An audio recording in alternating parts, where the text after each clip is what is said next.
되셨죠? 우리 한 목소리로 같이 읽습니다.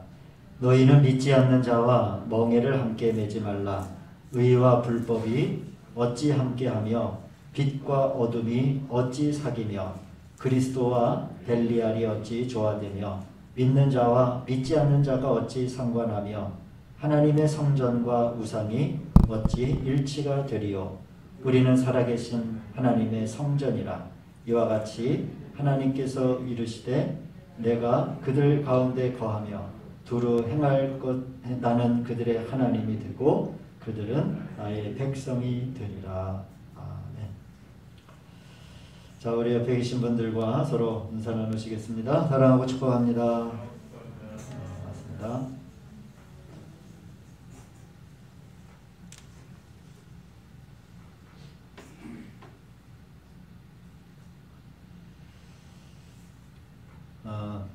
자, 오늘 메시지는 우리가 거듭난 후에 친구 관계에 대해서 말씀을 좀 나누도록 하겠습니다. 그리고 우리가 계속 하고 있는 이 믿음의 길 필수 과정은 아마 이제 올해 안에 저희가 이제 영상으로 저장하고 또 이렇게 보관하는 이 작업은 이제 올해로 이제 제가 마치려고 합니다. 새해에서부터는 좀 다른 포맷을 가지고 수요 예배를 시작할 텐데, 12월 달까지 안에는 우리가 꼭 예수님을 믿은 다음에 믿음의 길을 걷기 시작한 다음에 좀 우리가 한번 꼭 필수적으로 점검해야 할 이런 항목들, 저희가 제일 처음 세례에서부터 시작을 했거든요. 세례 받는 게 무엇이냐 하는 것부터 시작을 했는데 좀 몇 가지만 더 하고 이렇게 영상으로 남기는 것은 이제 끝내도 할 계획을 가지고 있습니다. 자, 우리 성도님들은 이제 신앙생활을 한 지가 다 수십 년들이 지난 분들이고, 우리 뭐 윤선희 성도님, 집사님 같은 경우는 아직 이제 몇 년이 되셨지만은 아마 여기 계신 분들은 꽤 긴 시간 신앙생활들을 하셨기 때문에 믿음의 길을 걸기 시작한 뒤에 많은 그런 체험들과 또 경험들 그리고 간증들이 있으시리라라고 그렇게 믿습니다. 그런데 사실 우리가 신앙생활을 하면서 우리가 거듭난 사람이잖아요. 우리가 믿음의 길을 간다라고 하는 것은 단순히 종교생활을 시작하는 것이 아니라 우리의 생명이 교체되고 우리의 영혼의 지향점이 달라진 거 아닙니까? 단순히 우리가 윤리적이고 도덕적인 사람이 되는 게 우리의 신앙의 목표가 아닙니다. 착한 사람이 되려고 신앙생활하는 게 아니거든요. 우리의 그러니까 거룩한 이 육신의 생명, 혼의 생명에서 하나님의 생명으로 우리가 바뀌었다라고 하는 이 진리를 정말로 잘 이해를 해야 됩니다. 그렇지 않으면 사실 되게 어떻게 보면 이 신앙의 이 테두리 안에 외면의 것들만 계속 만지기가 쉬워요. 정말 가장 핵심적인 하나님과 나와의 관계가 정말 뭔가 라고 하는 이 지점에서 우리가 방향을 놓치기가 쉬워요. 그래서 제가 이 믿음의 길 필수 과정이라고 하는 게 사실 이제 새로 예수 그리스도를 믿고 시작한 사람들을 위한 목적이 있지만은 한번 우리 성도님들 잘 돌아보시면 나에게 있어서 세례가 뭔가, 기도라고 하는 게 뭔가, 믿음이라고 하는 게 뭔가 라고 하는 것을 사실 긴 시간 우리가 신앙생활 하셨다 하더라도 계속적으로 점검해야 할 그런 부분임에는 틀림이 없습니다. 우리가 신앙생활을 하며 사람들이 가장 많이 고민하는 게 그동안에 믿기 전과 후에 어떻게, 그러니까 이 인간관계라고 얘기해도 좋고 이 사회관계를 어떻게 할 것인가 라고 하는 것에 대해서 사실 말 못할 고민들을 하는 분들이 사실 많이 계십니다. 이전에는 전혀 불편하지 않았던 만남들, 그런 관계들, 모임들, 또 불편하지 않았던 장소, 그런 것들이 예수님을 믿기 시작한 뒤로는 불편한 거예요. 그 내용이 뭔지는 몰라도 처음 신앙이라고 하면은 그냥 뭔가가 불편한 느낌이 드는 거죠. 관계도 그렇고 만남도 그렇고 사람도 그러한 경우가 있습니다.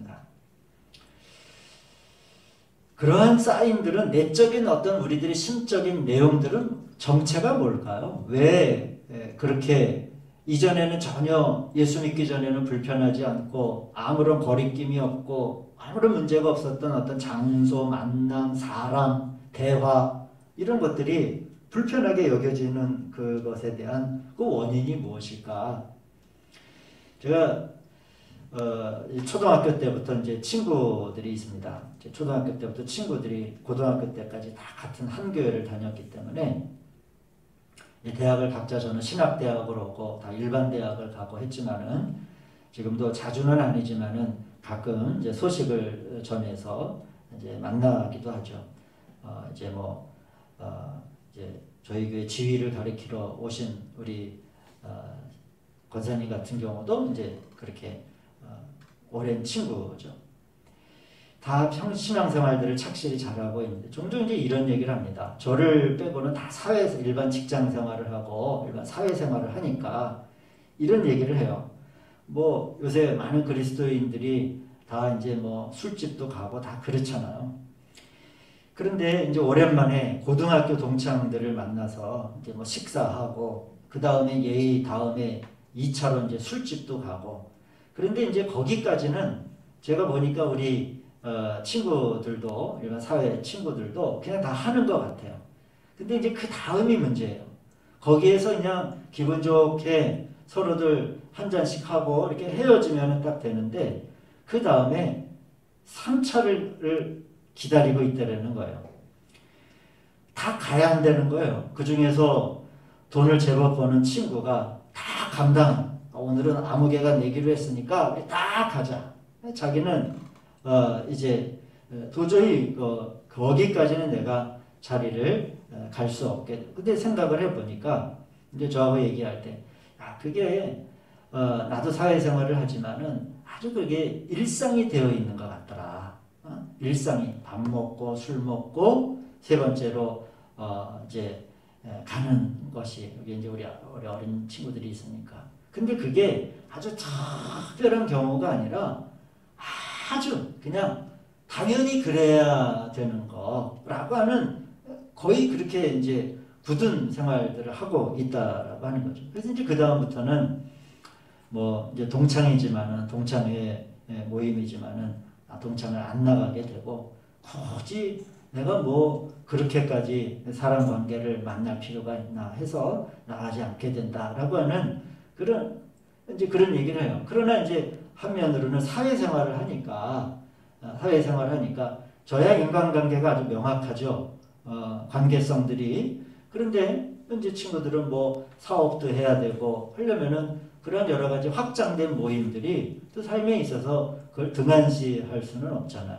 근데 이제 모종의 뭔가 결단이 필요한 거죠. 제가 이제 이러한 한 가지 예를 드리지만, 우리가 조금 경우는 다른 제가 경우지만은, 우리가 신앙생활을 시작하고 말씀을 묵상하게 되고 기도의 생활을 하게 되면 당연히 저 말씀드렸듯이 우리 안에 있는 생명이 서서히 바뀌어 나가는 거예요.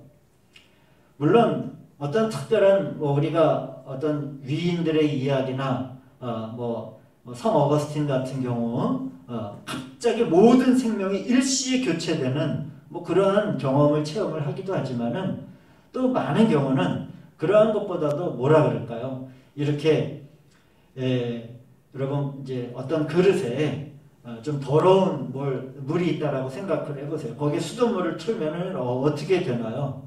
수돗물을 틀면 시간은 좀 걸리지만은 어느새인가 그게 자꾸 흐르고 흘러서 더러운 것과 같이 나가며 종국에는 그 그릇 안에 맑은 것이 고이게 되죠. 맑은 물이. 마찬가지로 우리 그리스도인들도 자꾸 하나님의 거룩한 말씀이 주입되고 우리가 그런 신앙의 자리에 있으면서 이제 생명이 이제 이 교체가 되는 거죠. 당연히 내 안에 있는 생명의 내용이 교체된다는 이야기는 다른 말로 얘기하면 내 삶의 자리도 자연스럽게 바뀌어지게 된다라고 하는 것을 우리는 그걸 인정해야 된다는 거예요. 그러니까 이 후자를 인정을 안 하니까 자꾸 이제 어떤 갈등을 이제 스스로 유발하게 되는 거죠. 성경에는 그래서 내가 사회에 적응하지 못하는 것이 아닌가? 아니면 그러한 것이 당연한 것인가? 성경은 이러한 친구 관계, 이 세상의 관계에 대해서 어떻게 말씀하시는가라고 하는 것을 오늘 보려고 하는 겁니다. 성경에는 친구라고 하는 말이 여러 차례 나와요. 많이는 안 나옵니다. 많이는 안 나오는데 우리가 대표적으로 요한복음 15장 13절에 사람이 친구를 위하여 자기 목숨을 버리면 이보다 더 큰 사랑이 있겠느냐. 너희는 내가 명하는 대로 행하면 곧 나의 친구다. 이 예수님이 하신 말씀이잖아요. 그러나 제가 오늘 성도님들에게 말씀드릴 것은 바로 이 지점입니다. 성경에서 관심하는 것은 친구의 관계에서 이름이 바뀌어지기를 원해요. 그게 뭐냐면 친구의 관계에서 형제 자매로의 관계로 우리의 삶의 자리가 그리고 그 관계의 호칭들이 바뀌어지기를 성경은 우리를 인도하고 있다라고 하는 겁니다. 물론 우리가 이 세상 안에 살면서 사회적 관계가 다 단절된 채 동굴 안에 저와 여러분들이 살 수는 없습니다. 동굴 안에 살 수는 없어요. 그러나 그 관계가 만일 내 삶에 어떤 사회적인 관계가 꾸준하게 영향을 미치는 관계라면 그 친구에서 발전해서 우리가 형제 자매, 즉 어떤 육신적인 형제 자매가 다 있지만은 우리가 하늘의 식구가 되어 하나님의 생명을 나누는 형제 자매로의 관계로 발전해야 한다라고 하는 것을 성경은 우리를 인도하고 있는 것이죠. 우리 성도님들이 잘 아시는 말씀이 있습니다. 에베소서 2장 19절. 그러므로 이제는 너희는 외인도 아니요 나그네도 아니요 오직 성도들과 동일한 시민이요 이제 하나님 나라의 백성이고 또 마지막에 뭐라고 나와요? 하나님의 권속이다. 이 권속이라고 하는 말은 한 집안 식구다라고 하는 그런 이야기거든요. 여기에서 이제부터 너희는 이라고 하는 대상은 누구를 말하는 거냐면 이제 이 이방 사람들로서 예수를 믿고 예수님을 믿고 그리스도인이 된 사람을 말하는 거예요. 그러니까 이제 신앙을 가지게 되고 우리 주님을 영접한 이 사람들을 향해서 이제 너희는 뭐 이방인이나 이런 나그네나 이렇게 호칭할 것이 아니고 오직 성도들과 동일한 하나님의 시민이요 하나님의 식구다. 이러한 신분에 대해 변화에 대해서 이야기를 하는 것이죠. 말하자면 우리가 예수님을 믿으면 이제 우리는 모두 한 식구가 되고 우리에게 큰 영향을 미치는 관계는 이제 친구로서의 관계가 아니라 물론 친구라고 하는 관계가 낮은 관계는 아닙니다. 예수님도 너희는 곧 나의 친구다라고 말씀하셨으니까.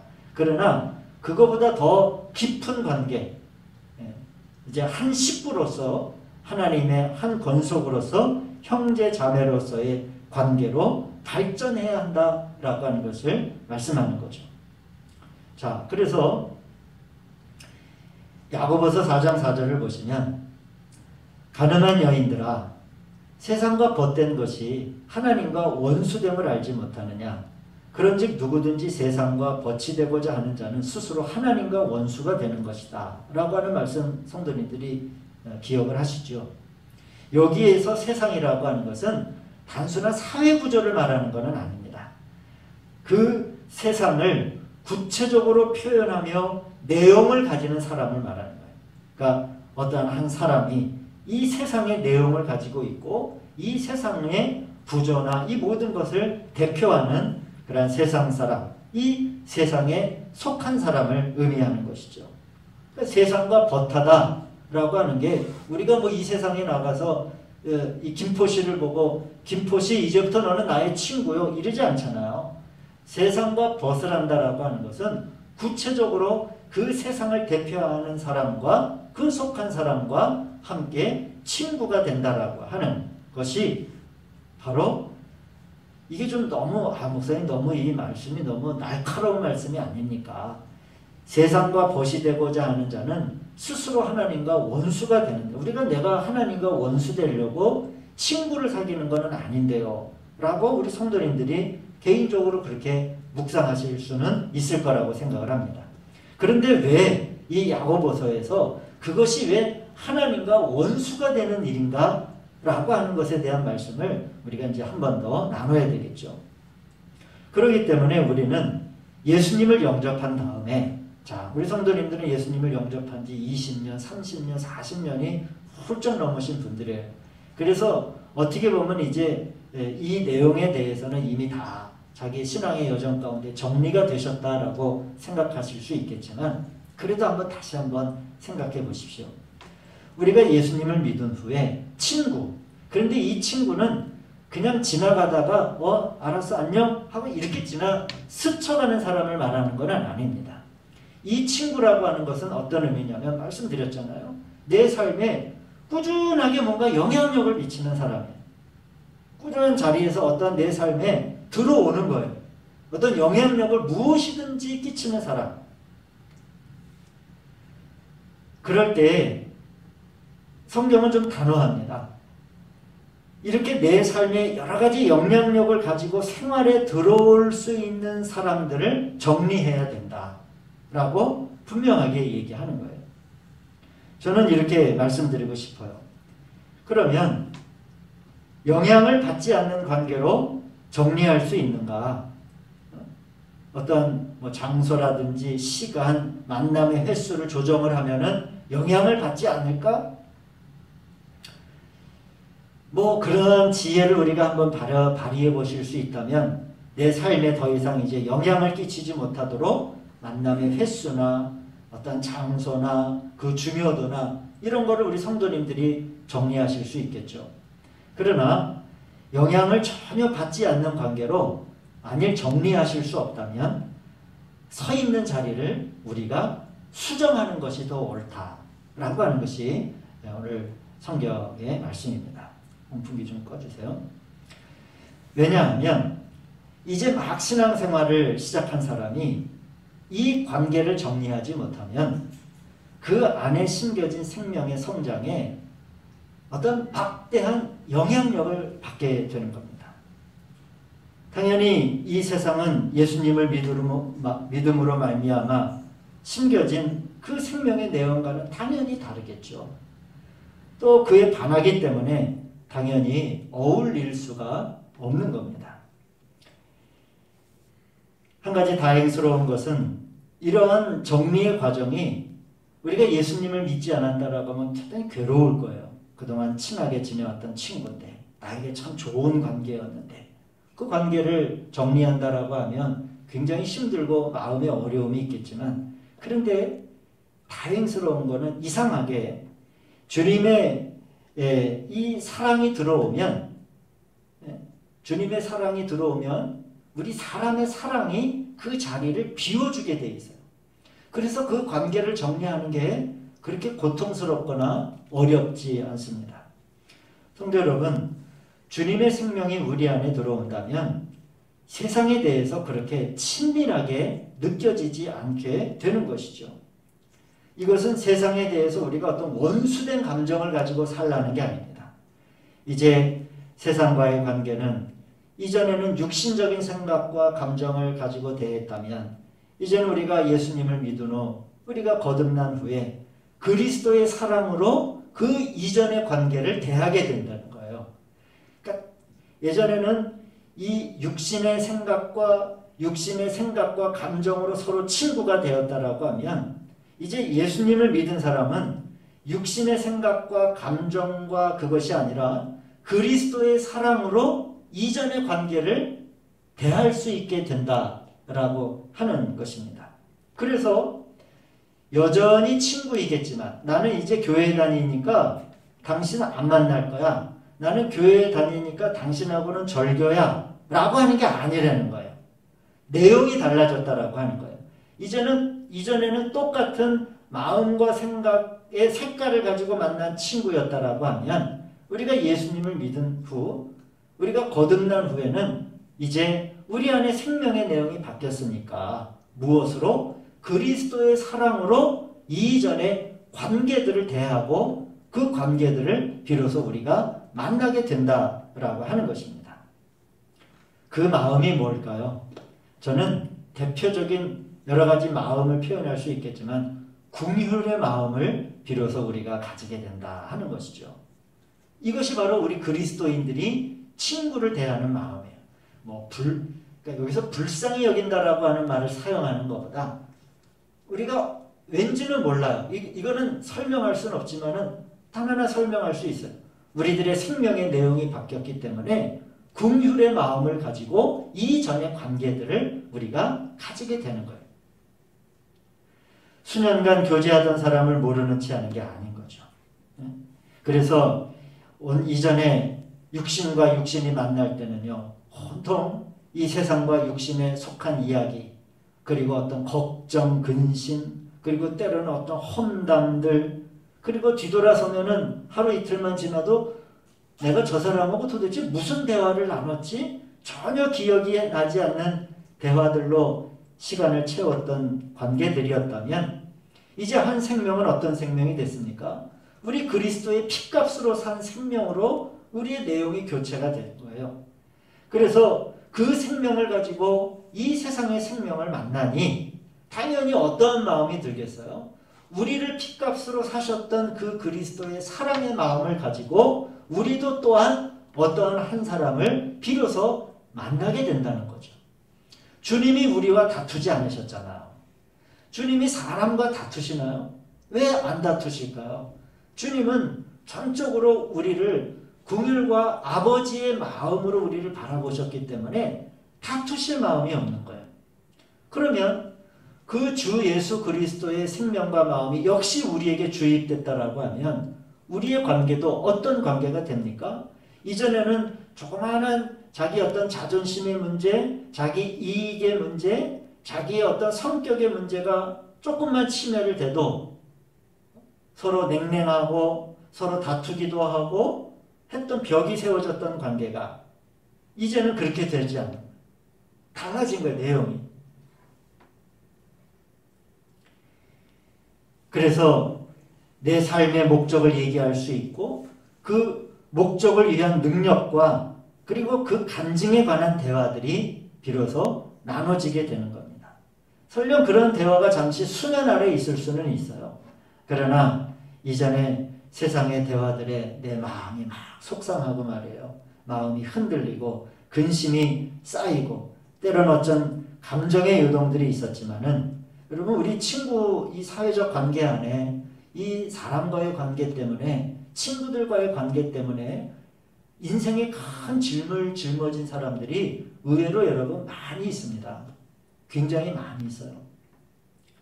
그러나 이제는 그러한 영향들이 더 이상 내게로 들어오지 않는다라고 하는 것이죠. 왜냐하면 단 하나의 이유예요. 주님의 거룩한 생명이 내 안에 가득하기 때문이죠. 이제 말씀을 정리합니다. 오늘 말씀을 본문을 보시면은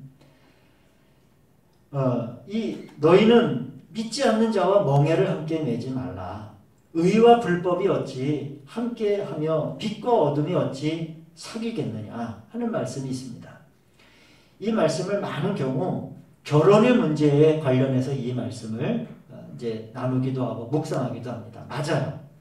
우리가 결혼을 할 때 여러분 믿지 않는 자와 함께 멍에를 맨다라고 하는 거는 참 어려워요. 여러분 그거는 하여튼 저의 경험입니다. 많은 어려운 일들을 많이 봅니다. 그러나 단지 이 결혼의 문제에 국한해서 보는 것만이 아니라 주님을 믿는 사람과 주님을 믿지 않는 사람이 인생의 공통된 방향을 바라볼 수 없다는 거예요. 지점이 달라요. 지점이 다르기, 방향이 다르기 때문에 대화의 내용이 다를 수밖에 없어요. 그리고 그것에 대한 감정의 색깔이 다를 수밖에 없어요. 저는 예를 들면 만약에 이쪽을 보면서 주님의 저 밝은 십자가와 근데 어느 한 사람은 어두운 곳을 바라보거나 전혀 또 다른 풍경을 바라보면 내 감정과 내용이 동일할 수 있겠습니까? 그래서 하나의 목적을 세운다라고 할 때 목적을 같이 세울 수가 없는 것이죠. 여기서 한 가지만 더 말씀을 드리면 목사님 나는 그렇지 않을 자신이 있어요. 나는 이 믿지 않는 사람과 멍에를 함께 매도 내가 이 멍에에 멍에를 메고 나아갈 방향에서 나는 흔들리지 않을 수 있습니다. 라고 이야기하는 분들이 계십니다. 실제로 그래요. 나 자신을 지킬 수 있다라고 여기는 사람들이 역사적으로도 많이 있습니다. 그러나 그것이 얼마나 어려운 일이라고 하는 것은 많은 경험과 간증들이 있습니다. 그래서 우리 수요일날 참 많이 우리가 묵상하고 기도하고 했죠. 시편 1편과 1절의 말씀을 무겁게 들어야 됩니다. 복 있는 사람은 악인들의 꾀를 따르지 아니할 뿐만이 아니라 죄인들의 길에 서지 않고 오만한 자들의 자리에 앉지 않는 거예요. 서지 않고 앉지 않는 것에 대해서 이 얘기를 하는 거예요. 이거는 멍에를 같이 낼 수 없기 때문에 그런 거예요. 그게 복 있는 사람이에요. 그러나 자신 있는 사람이 있을 수 있겠죠. 아니요. 나는 악인의 자리들의 오만한 자들의 자리에 서서도 나를 잘 지킬 수 있습니다.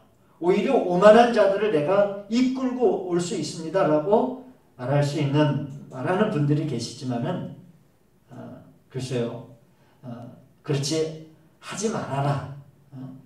죄인들의 길에 서지 말아라 하는, 그 다음에 오만한 자들의 이 자리라고 하는 이 공간 안에 들어가지 말아라고 하는 성경의 말씀을 더 잘 따르시는 우리 은혜가 있기를 주님의 이름으로 축원을 드립니다.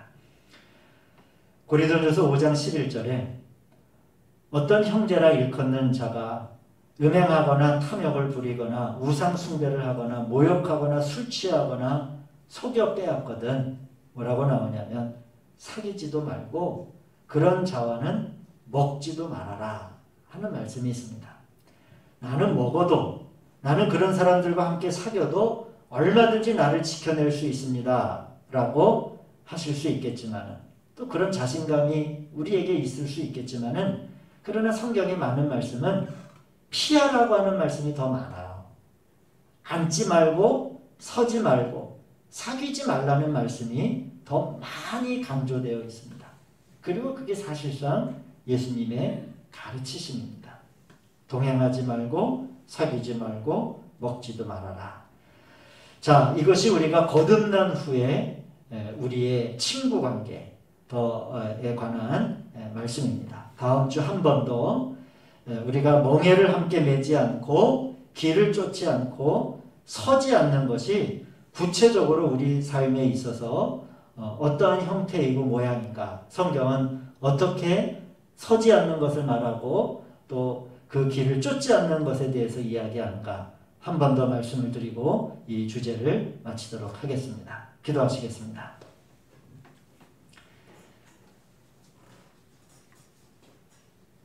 믿지 않는 자와 멍에를 함께 매지 말라라고 하는 이 말씀, 또 복 있는 사람은 죄인들의 길에 서지 않는 것이고 오만한 자들의 자리에 앉지 아니하는 것이다라고 하는 이런 구체적인 말씀을 저희들이 겸손한 마음을 가지고 주님의 말씀을 잘 듣게 하시고, 이제 우리들의 거룩한 마음의 생명이 더 확장되고 확대가 되어 우리 안에 주님의 자비와 긍휼의 마음이 더욱더 커져서 이 세상의 관계들을 저희들이 맺을 수 있도록 우리를 이끌어 주시옵소서.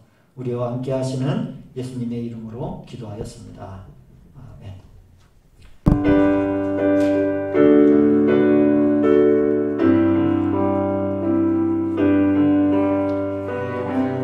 영광을 하나님께,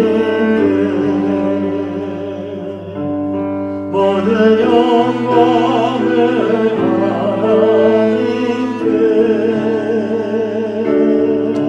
온 땅과 그 달에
성령이시여.